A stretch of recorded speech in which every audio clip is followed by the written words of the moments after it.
Everyone, welcome to the pre secure for the 9 सितंबर 2024। तो हम लोग करने वाले हैं 5 MCQ based on the current affairs.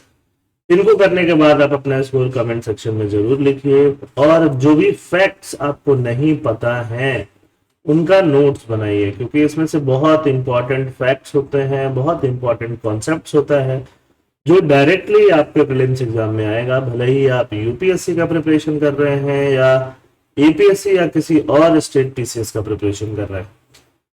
Question number 1, which of the following statement accurately describes digital infrastructure. Infrastructure समझते हो ना, डिजिटल इंफ्रास्ट्रक्चर क्या होता है? ये 4 स्टेटमेंट है, पढ़ो और आंसर बताओ।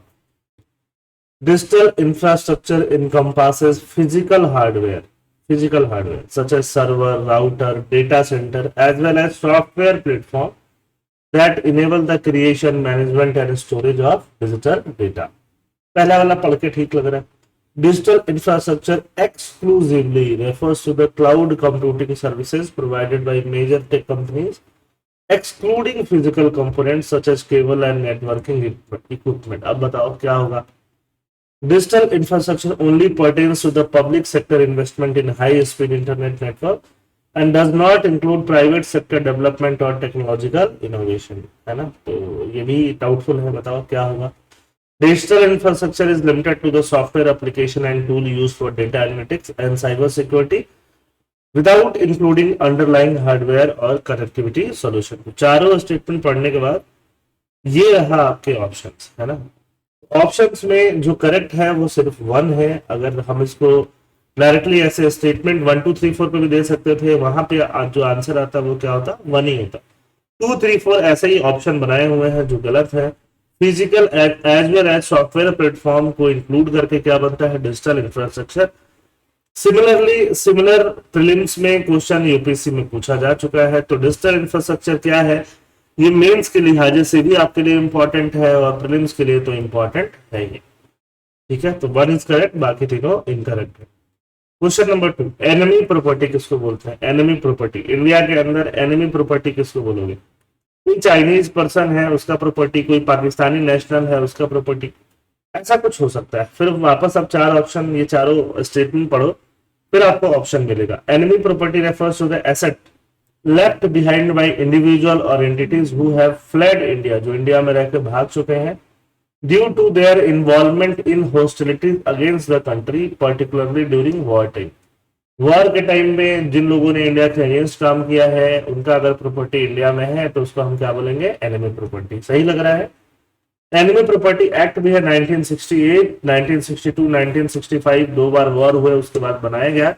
Was enacted to manage and control the property of individual and entities that were enemies of India, primarily focusing on assets seized during the Indo-Pakistani war। तो ये भी बिल्कुल सही बात है।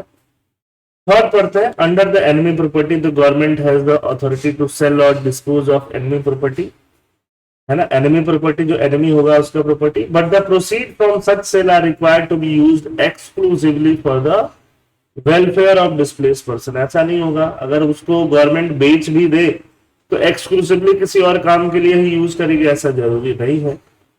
Ownership of enemy property can be transferred to legal heirs of the original owner. तो फिर तो एनिमी प्रॉपर्टी डिक्लेयर करने का क्या ही लॉजिक हो रहा। ठीक है, तो हमारे पास 1 और 2 जो है वो सही है, तो ऑप्शन में आपको मिलेगा A. Again first and second are correct, ये आपको पता होना ही चाहिए। ठीक है,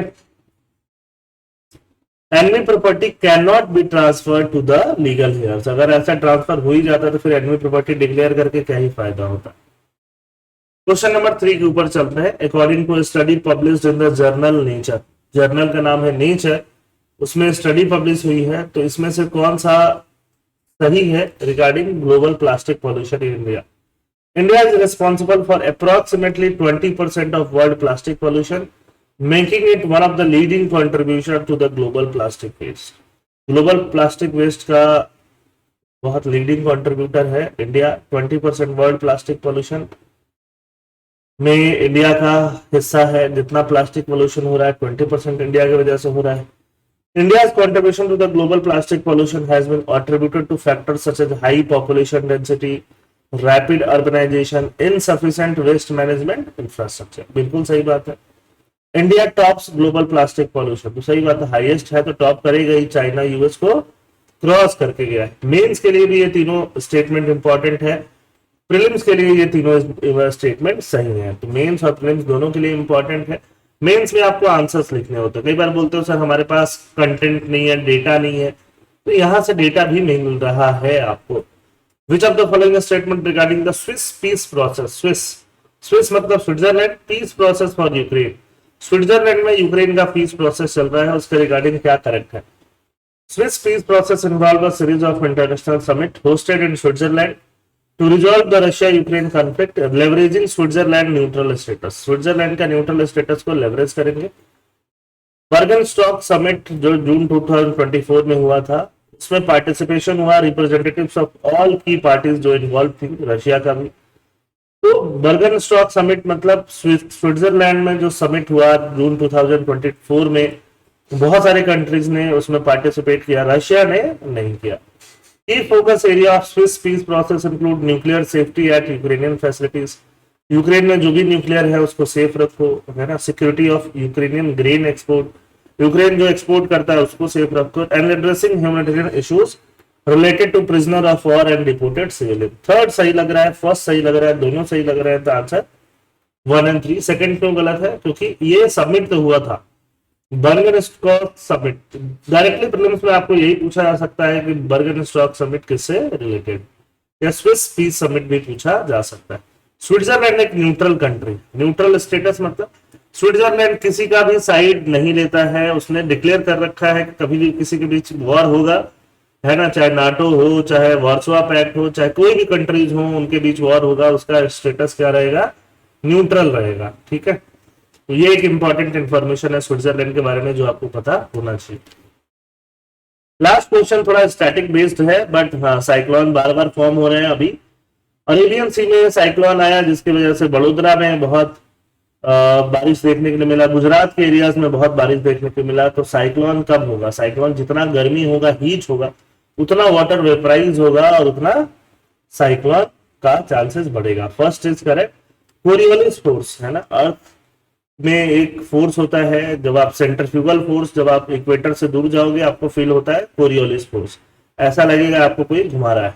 ठीक है, तो कोरियोलिस फोर्स जो है, जब आप पढ़ोगे ज्योग्राफी को, तो कोरियोलिस फोर्स डिपेंड करता है, जितना इक्वेटर से दूर जाओगे तो कोरियोलिस फोर्स ऑब्जेक्ट को घुमाने के लिए, रोटेट करने के लिए काम में आता है। तो साइक्लोन्स ऐसे रोटेट ही हो रहे होते हैं, तो साइक्लोन का डेवलपमेंट रोटेट करके होता है। सेकेंड इज ऑल्सो करेक्ट, इसलिए जितना आप यूएस वगैरह देखते हो और दूर होता है इक्वेटर से, वहां पे बहुत स्टॉर्म्स वगैरह, साइक्लोन्स वगैरह, है ना, और आपके और भी चीजें आती रहती हैं, है ना, टोरेंशियल रेन, ये सारी चीजें डेवलप होती रहती है। Cyclone formation require high vertical wind, vertical wind high होना चाहिए, हाई वर्टिकल विंड होगा तो उड़ा के ले ही जाएगा बादल को, एयर को, वर्टिकल विंड कम होना चाहिए। तो थर्ड स्टेटमेंट क्या है, गलत।